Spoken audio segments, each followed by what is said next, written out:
Gagawa nga pala ako ng sweet and chili bagoong alamang. Isa kasi to sa favorite namin. Mainit ng kawali kaya nilagay ko na ang pork. Ang ginagawa ko sa pork, piniprito ko hanggang matusta. Pag tostado na ang pork katulad nito, isi-set aside ko muna. Dito sa kawaling pinagprituhan ko, dito na din ako magigisa. Inuna ko ang sibuyas ilagay. Sinunod ko ang bawang at hinalo-halo ko muna hanggang sa medyo malanta. Nilagay ko naman ang sili. Yung sili nga palang ginamit ko, red at green, pinaghalo ko. Wala lang, trip ko lang. Hinalo-halo ko nga din pala to para magisa yung mga sili. Isusunod kong ilagay yung bagoong alamang. Ito nga pala yung gamit kong alamang. Ito lang kasi yung nabili ko dito sa Taiwan. Ginisa ko muna ang bagoong bago ko lagyan ng suka.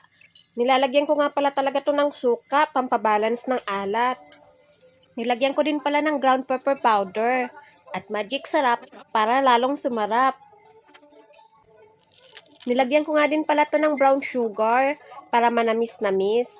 Yung dami, depende na lang sa inyong panlasa. After few minutes, nilagay ko na yung fried pork na sinet aside ko kanina.